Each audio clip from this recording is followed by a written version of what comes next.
Hey everybody, Dennis here. Today is December the 26th, the day after Christmas. I hope everybody had a very Merry Christmas. Mine was great. Today, well, actually before I get to this, I want to show y'all, I got done unloading all these oak logs yesterday. Rode it up the yard a little bit, pulled them off with the tractor off the trailer there, and that'll give me some firewood that probably save it for next year because it was a live tree that got blown over, but so it'll be seasoned hopefully by next year. But anyway, today we are going to work on the Silverado.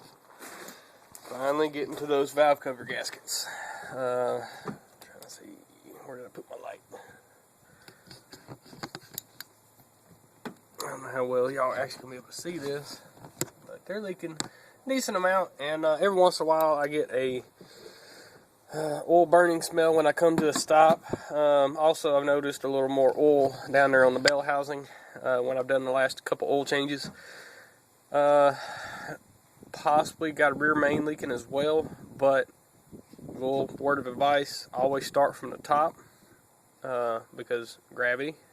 If I replace these valve covers, gaskets, and clean it up, I'll clean it up when I get to work, but I'll clean it up and drive it for a little bit, and if the oil is gone, there's no more residual oil down there, then that means it was just the valve covers. Now if I still have oil, I gotta keep going and look and see what it could be. It could possibly be the rear main, among other few little things. But anyway, you can't really see it. I got a 3/4 inch piece of plywood parked on top of, and I'm got a magnetic tray, and I'm hoping and praying that I don't drop any bolts or nuts. And if I do, I'm hoping that plywood will catch it, because finding a nut and bolt in these rocks is a real pain in the butt. I've had to do it before. So anyway, I have never done valve cover gaskets on one of these. This is a 5.3, by the way, on this particular truck. I've talked to a couple people about it, and from everything that they've said, it's really fairly simple, but I figured I'd make a video of it just because. Basically what I'm going to have to do is unplug all of these coil packs here, and then I'm going to have to unbolt the pack, the bracket that holds all the coil packs on it, and then lay it down. I'm going to have to try to move this out of the way too. And then it's just fairly simple there. You got looks like 4 bolts in the center. They're all 8mm, which I had to hunt an 8mm down. I could not find a socket. All I could find was a little quick bit there. But anyway, that is what we're going to do. I will get y'all set up and start the teardown process. Alright, first thing I'm going to do is unplug all these connectors and try to get everything out of the way.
Alright, I'm going to need you to do me a favor when you go back inside.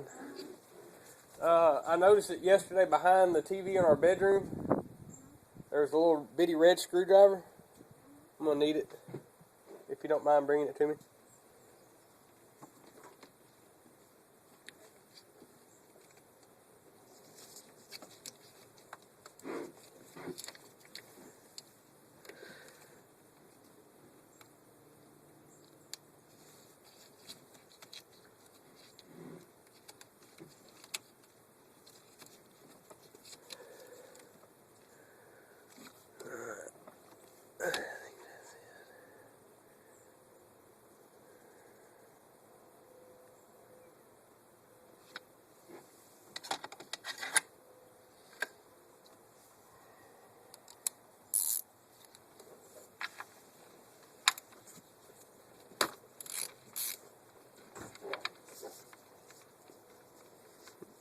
wasn't shut?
Ooh.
Alright, so I just went in the house and got my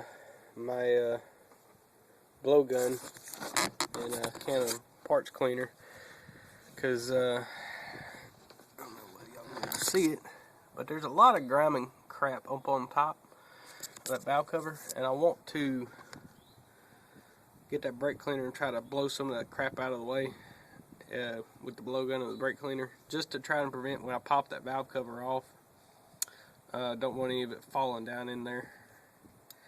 So anyway, I'll set y'all up and see if y'all can watch that. Hopefully I won't get this brake cleaner everywhere, because that wind is windy, and wind is windy. And I don't want it to damage the camera or anything.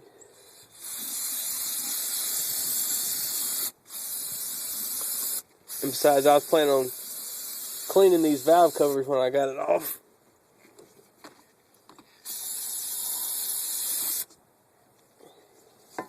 Then you just grab your blowgun and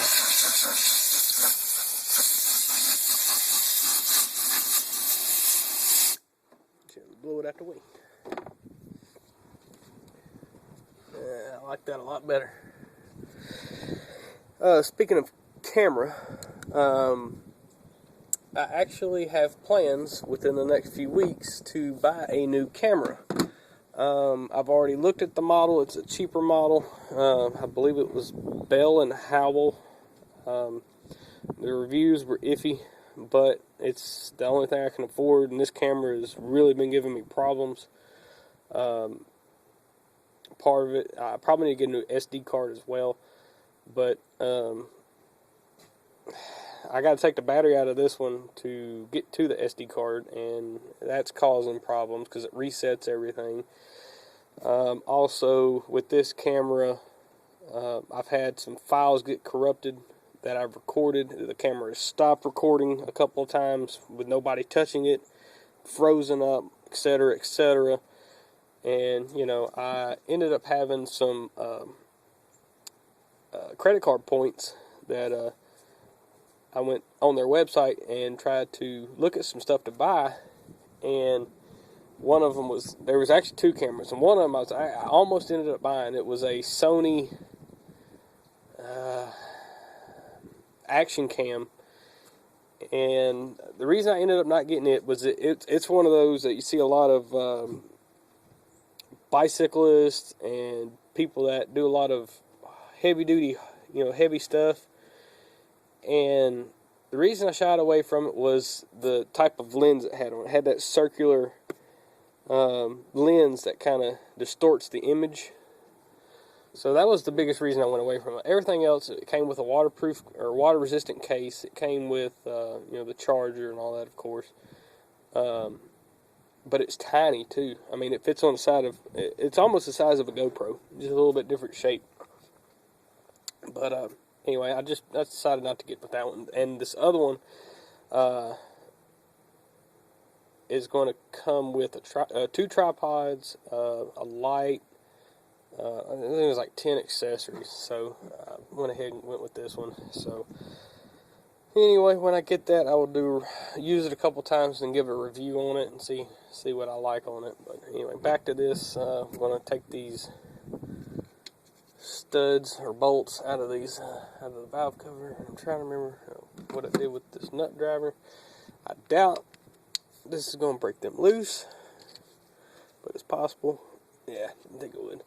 Anyway, I'm going to need a 1/4-inch socket, which I just had one. I think I put it down.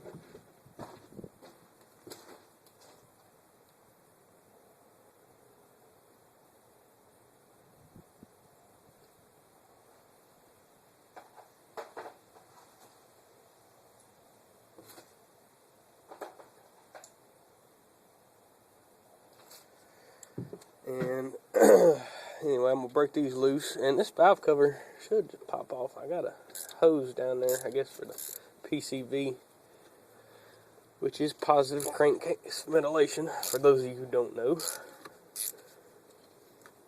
Or,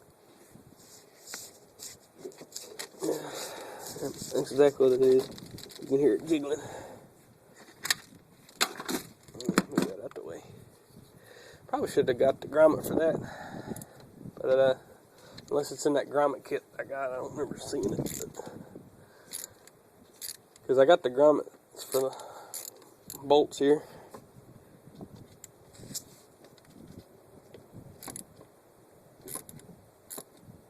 And those are tight. I don't know if it's just how that grommets on this truck. I mean, this truck's 15, 16 years old. It's a 2000 model. So these are the original ones. I'll give you a little history, I guess, on the truck. I bought the truck 3 years ago. It had, I think, like 93, 94,000 miles on it. So in 3 years I've had it, I've only put, it's got 116,000 on it now, so y'all do the math. I don't drive it a whole lot, mainly because of gas mileage. I mean, I get about 16 miles to the gallon. It's a different setup. This is it right here. I get about 16, 17 miles to the gallon. Just depends on how I'm driving. Now, when I had those mud tires on there a year before last, it got down to about 15. So, you know, but that was really to be expected.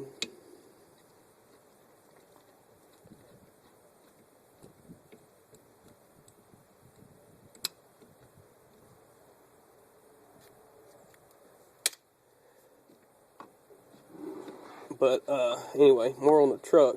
When the guy I bought it from his neighbor, and there's a little bit of a story behind all of this, but the neighbor was the owner of the truck originally, and they didn't drive it at all. And at one point it had 60,000 miles on it, and their son needed a vehicle for whatever reason, so they let him drive this with the condition he keeps the insurance and the maintenance and all that stuff like that, does all that. And I guess he let the insurance lapse, and he had a wreck and messed up the front end on this truck. Grill, bumper, right fender, inner fender, all that was messed up, and there was no insurance. And at the time, the truck blue booked for $9,000. This is only 3 years ago. And I'll take this off in a minute and finish the story. And anyway, the neighbor, shit, hit the plywood. Anyway, the neighbor, since they have insurance and everything on it, they were at a total loss. They had the truck towed to their house and parked it. Well, my buddy bought the truck from them for $1,000. And I helped him a little. He did the majority of the work, but he bought a new fender, new hood, did some junkyard parts, whatever. I think I don't think the condenser was. I hope it wasn't. I think the radiator was junkyard, and he ended up having to replace the transmission lines. That was the biggest thing I helped him with because they were a pain. We had to replace the transmission lines because they got crimped. But anyway, I think he had $1,000 in the truck. So he's $2,000 into the truck with the truck and the parts.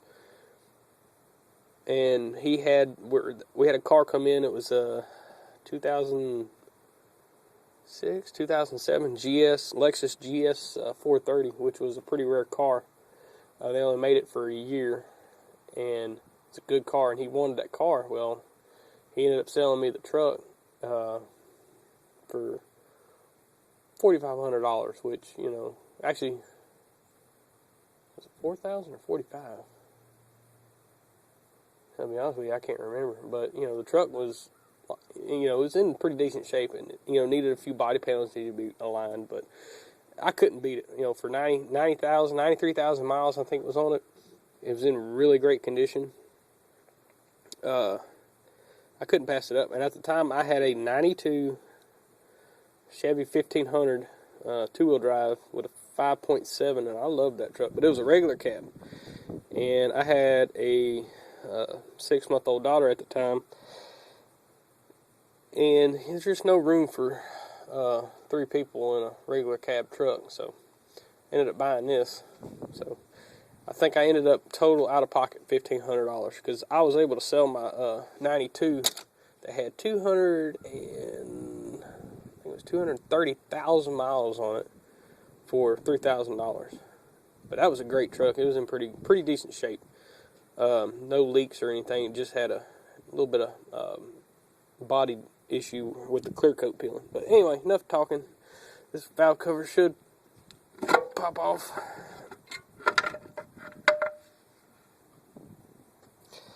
If y'all can see this very well, but there's old gasket. It's not in the worst of shape, but we're gonna replace it nonetheless.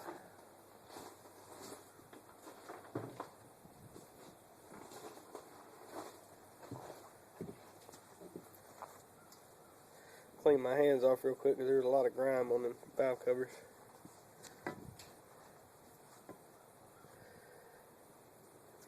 Ooh.